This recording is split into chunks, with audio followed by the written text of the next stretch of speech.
मनाई, राजा हो तो है कैसे मनाई, राजा हो तो है कैसे मनाई।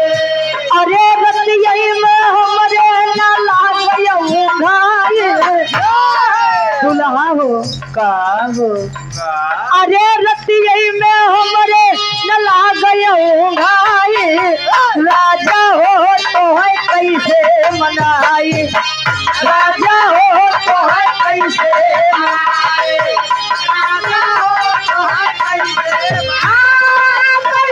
मनाई, कैसे मनाई हो, कैसे मनाई हो, कैसे मनाई, राजा हो तो है कैसे मनाई, पोपो हो तो है कैसे मनाई। अरे तो तब आज पूजा जावे भैया से फिर कचरा पूरा जावे।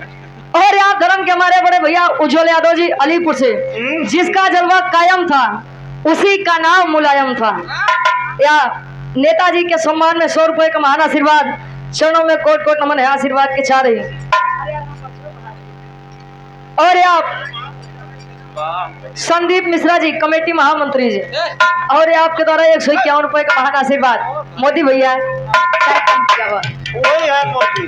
बल पनवा खयाई गए जवानी, बल पनवा खयाई गए जवानी, बल पनवा खयाई गए जवानी। अरे रही रही के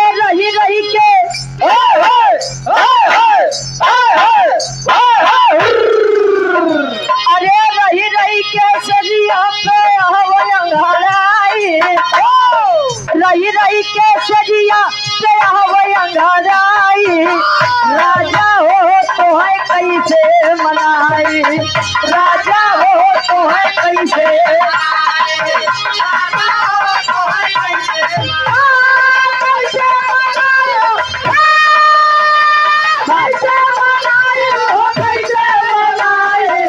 राजा हो तो है दारू पियाई। दुनिया मना सोचो हमार दुल्हा बेचारा नशा पताइस दूर रहे।